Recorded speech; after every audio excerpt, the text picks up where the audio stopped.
Olá pessoal, a live de hoje ao vivo aqui da União de Vereadores do Estado de São Paulo deveria receber uma convidada que trata de voluntariado e políticas públicas. Entretanto, houve um problema superior à sua vontade, ela não pôde comparecer, mas nós não deixaremos que fiquemos sem a live, até porque nós temos assuntos importantes para tratar com vocês. E eu aguardo manifestação, eventual pergunta, eventual manifestação de quem quer discutir um pouco o tema do Poder Legislativo. Eu queria começar enviando uma mensagem aos presidentes de câmaras municipais.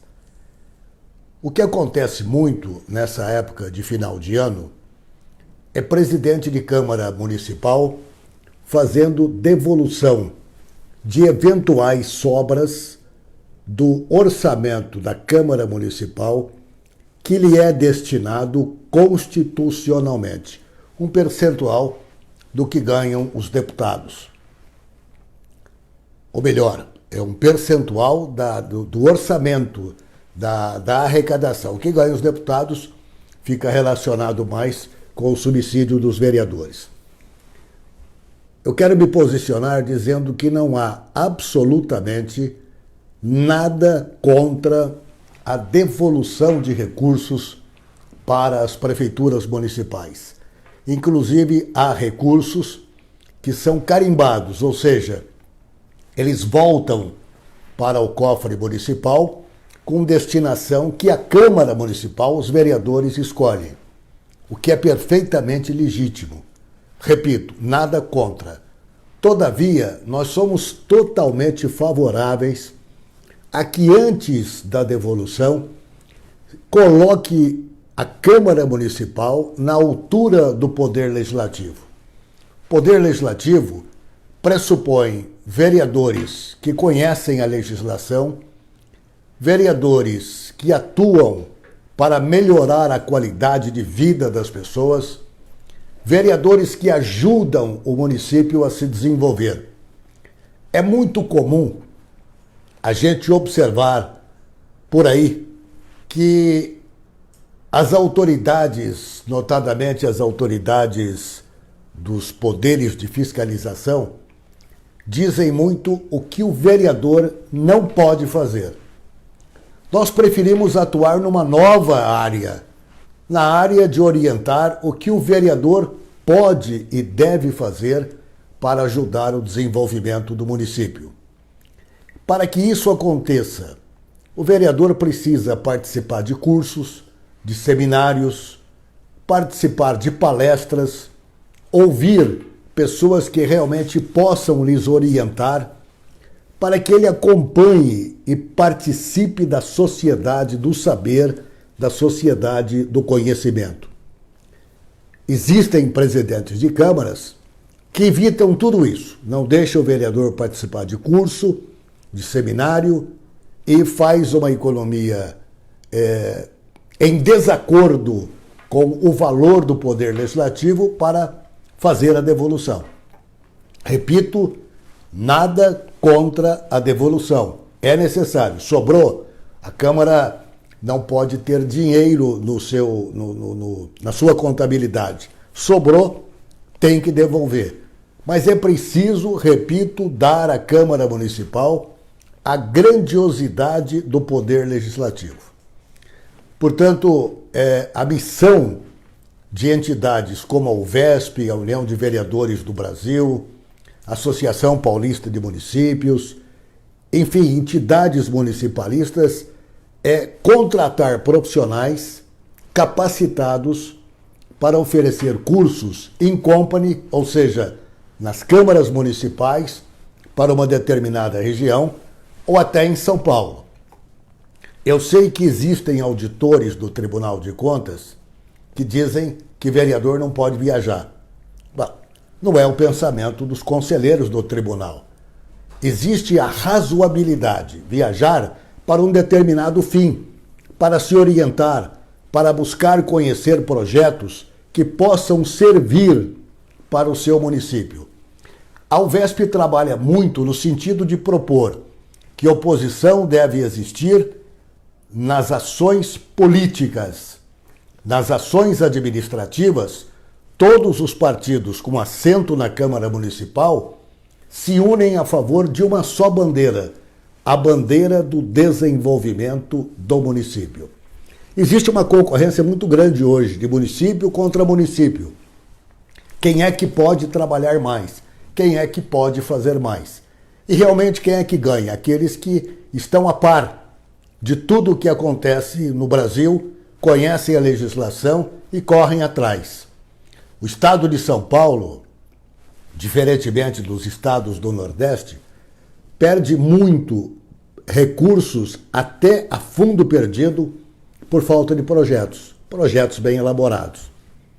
O que é preciso saber é conhecer tudo isso para ajudar o desenvolvimento do município.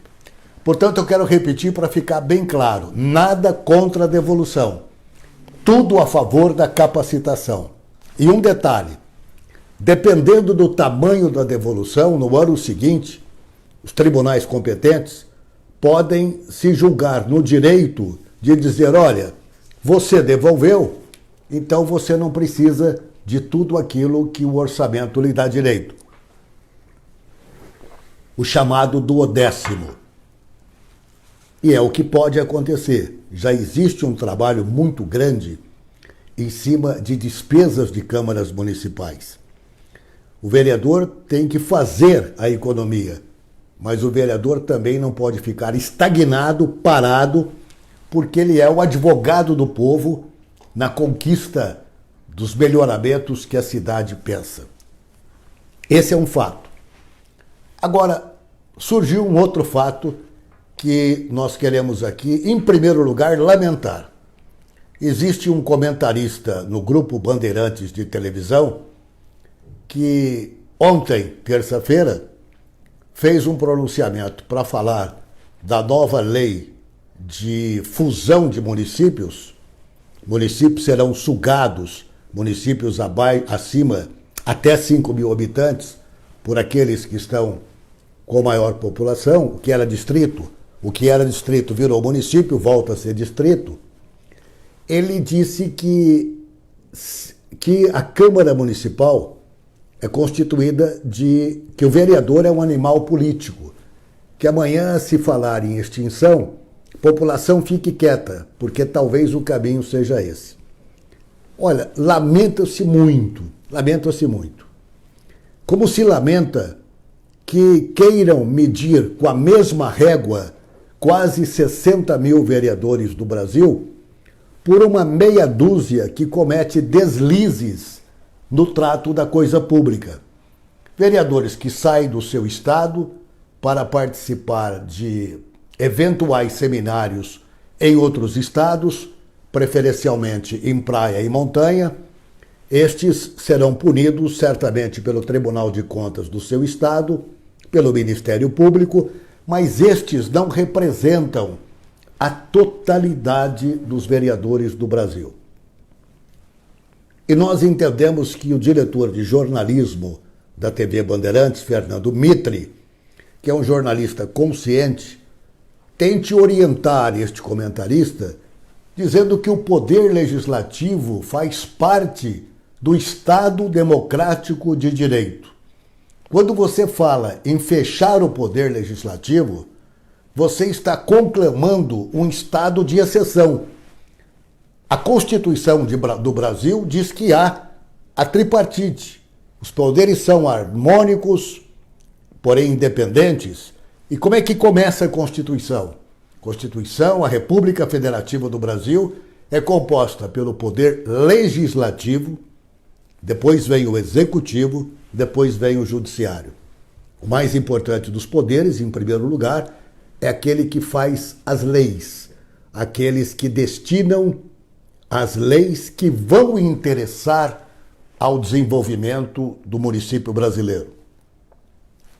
É importante, vejam como exemplo a Câmara dos Deputados, a grande protagonista das principais reformas que estão surgindo para a alegria do povo brasileiro neste Brasil. Quem é que está conduzindo? Câmara Federal, Congresso Nacional. Portanto, o poder legislativo é inviolável. Agora, chamar o vereador de animal, desculpe, é uma ofensa grave. A pergunta é, quem é animal? O vereador que trabalha? O vereador que é vocacionado para servir?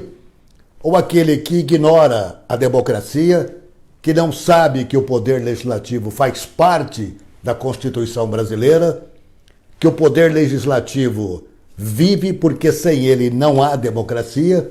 Quem é que é o animal?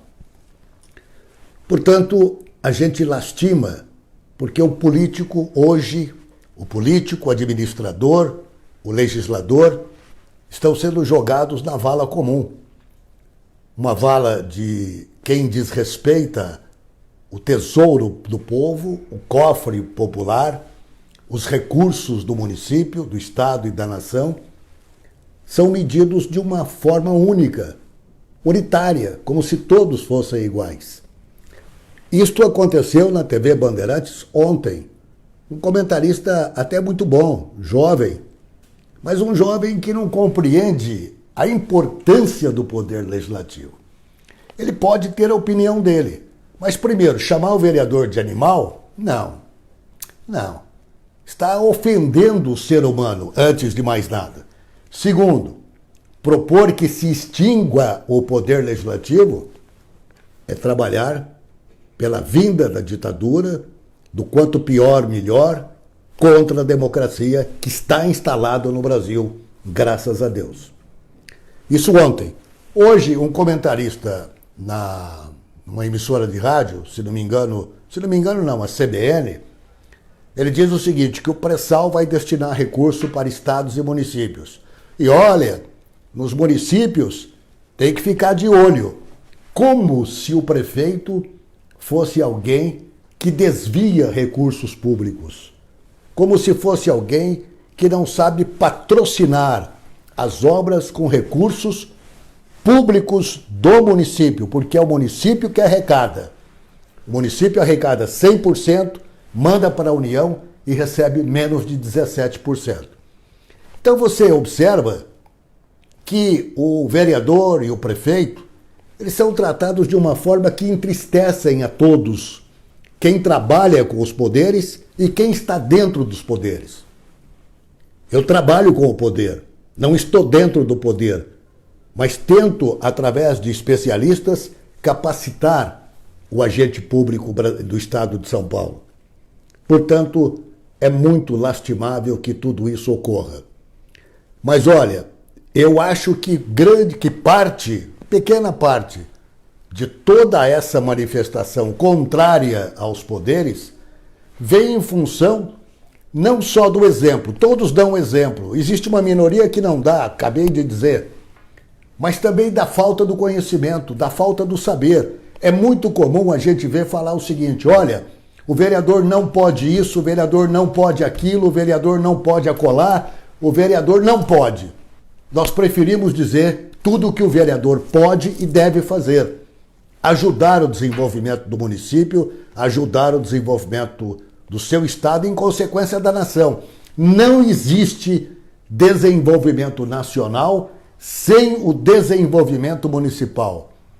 Quem desacredita o homem público está desacreditando a democracia brasileira. E isto efetivamente não pode ocorrer. Portanto, são coisas que se convergem entre si. Os ataques devem ser combatidos com exemplos. E os exemplos devem partir de cada agente público deste país. Não dá mais para agente público viajar para Congresso e não gastar aquilo que é razoável. Não dá mais para sair do seu estado se no seu estado tem tudo o que ele precisa para ter o exercício do poder bem consolidado, bem fortalecido. Existe a punição e os órgãos de controle estão de olho. Mas volto a dizer, lastimo que alguém diga que o vereador é um animal. Não sei que expressão foi usada. Qual é que é a expressão do animal? O vereador é um animal político? o vereador é um animal, o que é o vereador na concepção deste comentarista? Seria importante saber. Agora, é importante também repudiar. É importante saber que esta história de quanto vale um vereador, o vereador vale o desenvolvimento do município, se ele assim o desejar. Feitas essas observações, nós queremos dizer que a história da diminuição de municípios.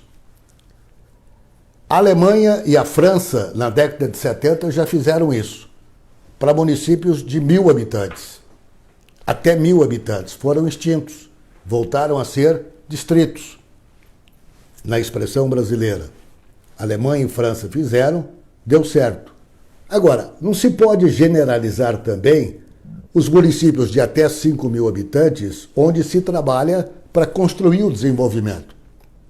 Não tem dinheiro, deve voltar para o município mãe. Não tem disso a menor dúvida.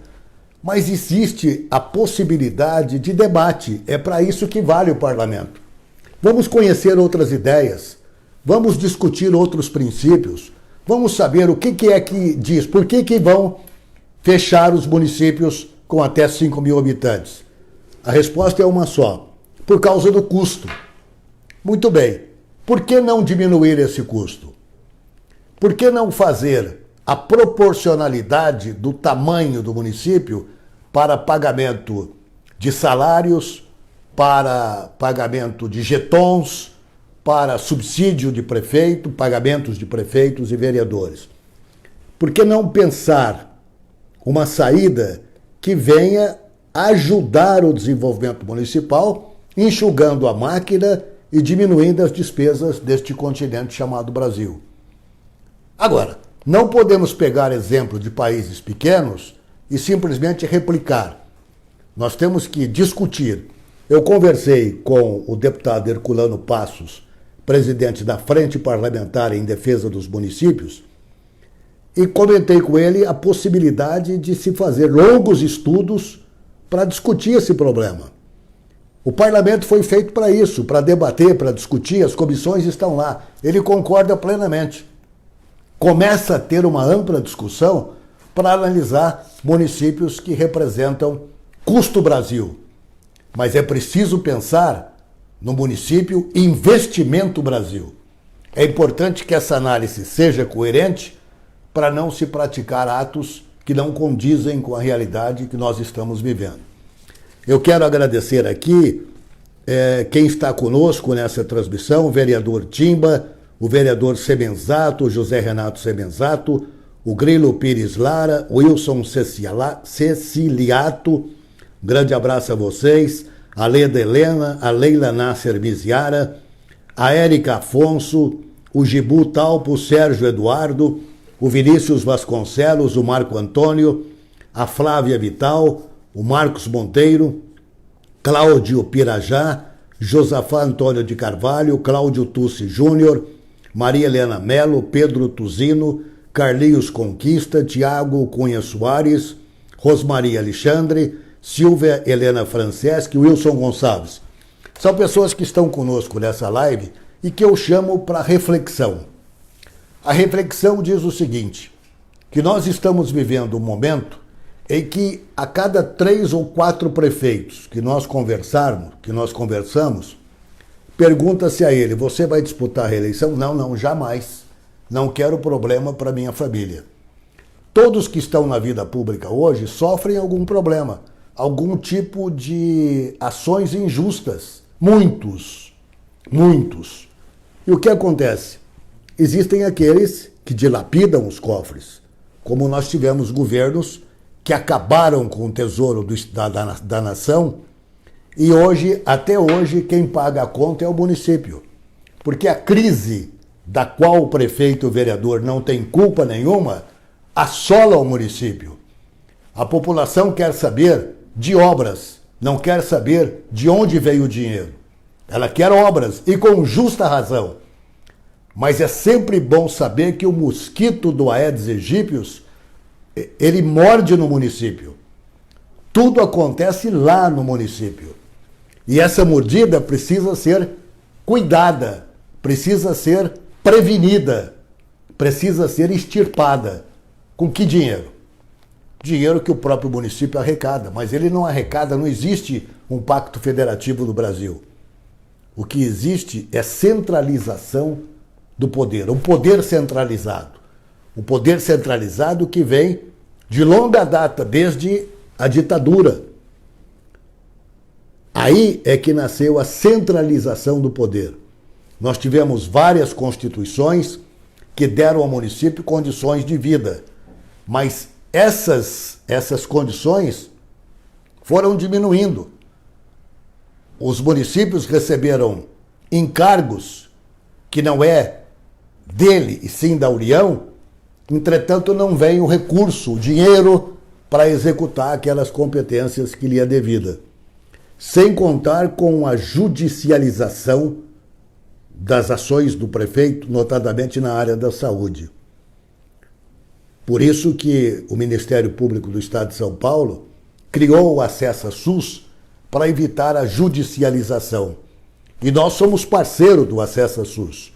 Tudo aquilo que vem em favor do município, mas vem também em favor do prefeito e do vereador, é do nosso compromisso executar. É do nosso compromisso trabalhar a favor.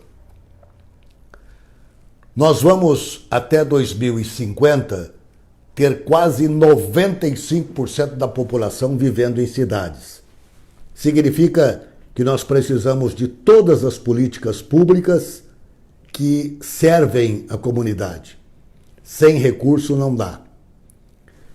Queria tratar de um outro assunto com vocês, que se refere à questão da análise que nós vamos ter a partir do ano que vem do parlamentarismo e do voto distrital. Uma pergunta que sempre tem chegado ao VESP é como é que funciona o voto distrital.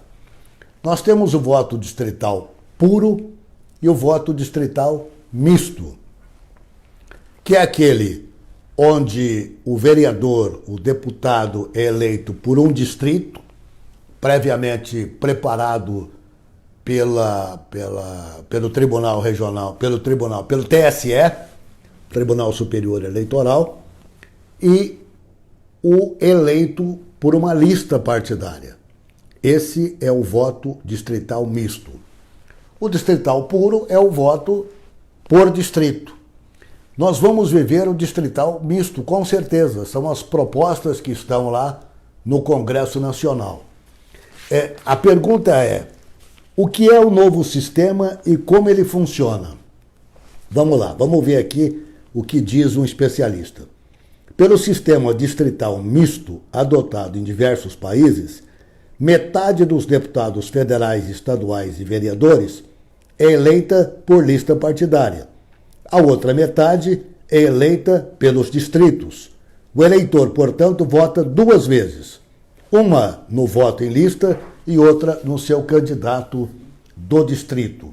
O número de distrito, em geral, é igual a metade do número de deputados federais, estaduais e vereadores de uma determinada circunscrição. Nós vamos ter isso? Vamos. Nós vamos ter o parlamentarismo? Não tenham a menor dúvida. É o sistema que melhor se adequa ao país. O parlamentarismo, se nós tivéssemos parlamentarismo nos governos Lula e Dilma, nós não teríamos sofrido todo esse desatino econômico que nós estamos atravessando, que é a maior crise dos últimos 80 anos. E quero repetir isso. Quem paga a conta é o município. Se nós tivéssemos parlamentarismo, o presidente da República, que tem que ter funções, e o primeiro-ministro, que também tem funções, não está bem o primeiro-ministro, ele simplesmente é modificado pelo Congresso Nacional. Sai, entra outro. Aí o país continua andando. O país tem aquilo que nós chamamos de segurança jurídica. Portanto, o voto distrital vem. Agora, o que espera os municípios brasileiros? O que espera cada município desse país. Uma reforma tributária que tenha um pacto federativo que contemple o município com aquilo que lhe é devido. Na Europa, tem países como a Alemanha, que é 1/3 para cada ente federado. Cada um tem 33% da arrecadação. União, estados e município. O município tem o seu dinheiro, não precisa depender de emenda parlamentar, como nós dependemos, e inclusive esses municípios pequenos dependem de repasse da União e depende de emenda parlamentar. Com a arrecadação devida ao município, e é absolutamente normal essa divisão de 1/3 para cada, o município pode caminhar sozinho. Portanto, gente, eu não sei quanto tempo nós falamos, já falamos por volta de 30 minutos. As perguntas, aqui veio a da Érica Afonso. Um abraço para você, Érica. A Érica é do Vale do Paraíba. Quando será o evento para que possamos saber como funciona o acesso a SUS?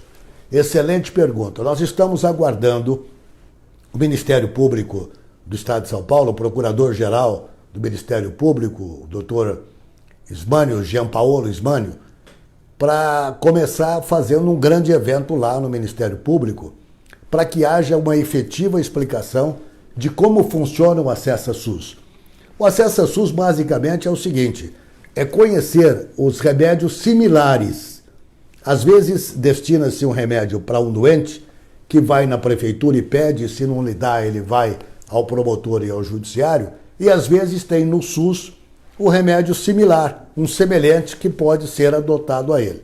O acesso a SUS precisa ter a adesão dos municípios. O município de São Paulo já tem o acesso a SUS, o município de São Paulo tem uma economia gigantesca em função disso. Então, Érica, assim que nós tivermos o ok do Ministério Público do Estado de São Paulo, do Procurador-Geral do Ministério Público, Procurador-Geral do Estado, aí nós vamos fazer a devida...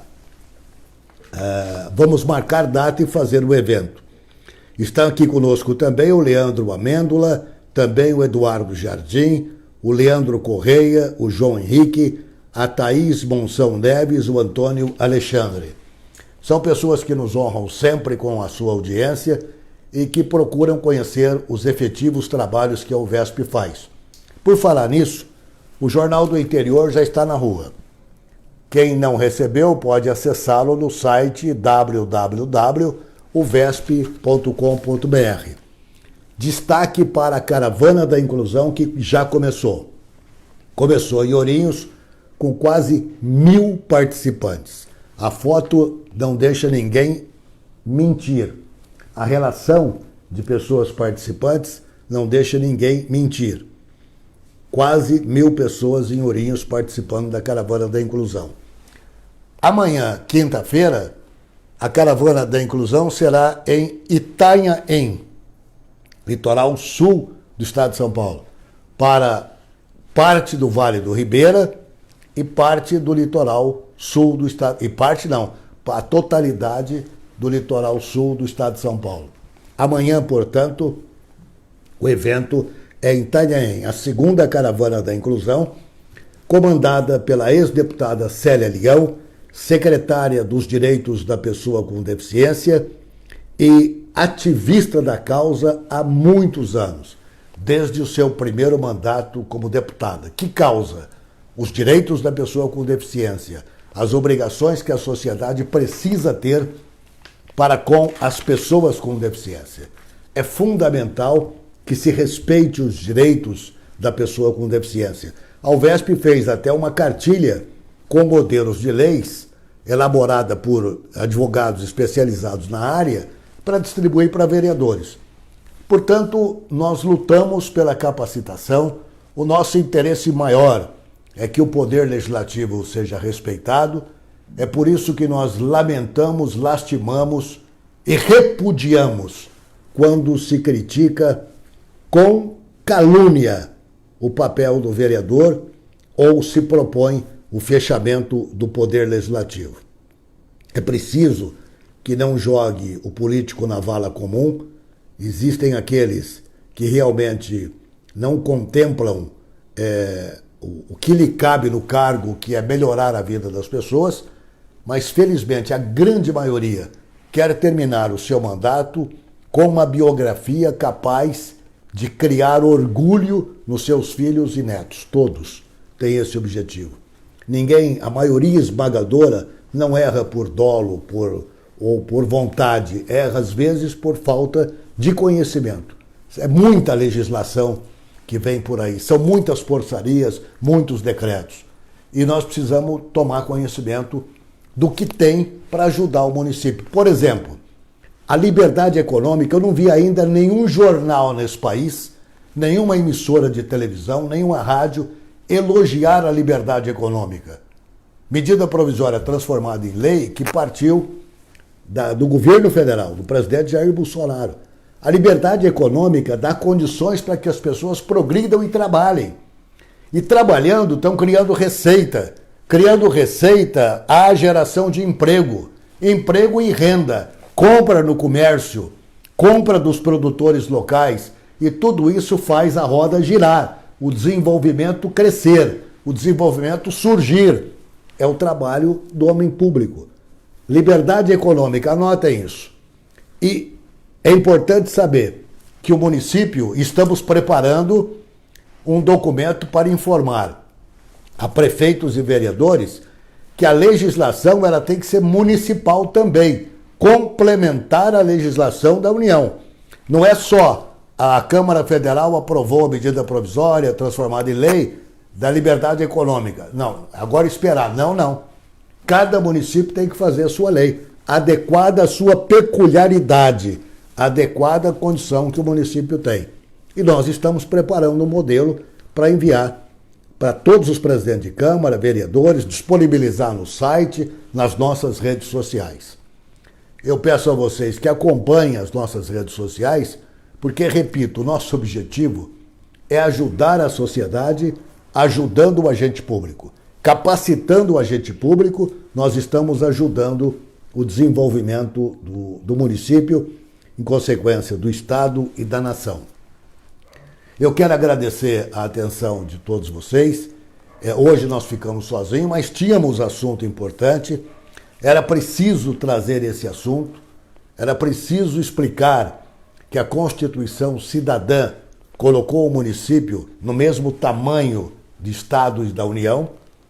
Em consequência, o Poder Legislativo tem, na qualidade, não seria na quantidade, o mesmo poder da Câmara dos Deputados, na proporção, respeitadas as devidas proporções, o vereador tem a mesma função do deputado federal e do deputado estadual, e disso nós não podemos nos esquecer.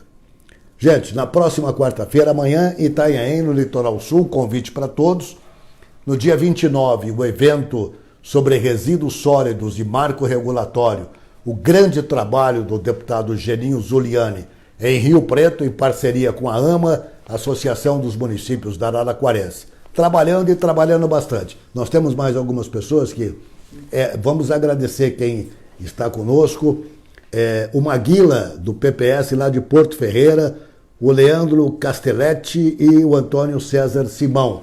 Antônio Simão foi prefeito de Itapuí, diretor da Associação Paulista de Municípios e um batalhador pelo fortalecimento do município. Um grande abraço a todos, muito obrigado pela audiência e pela atenção e até a próxima quarta-feira, se Deus quiser.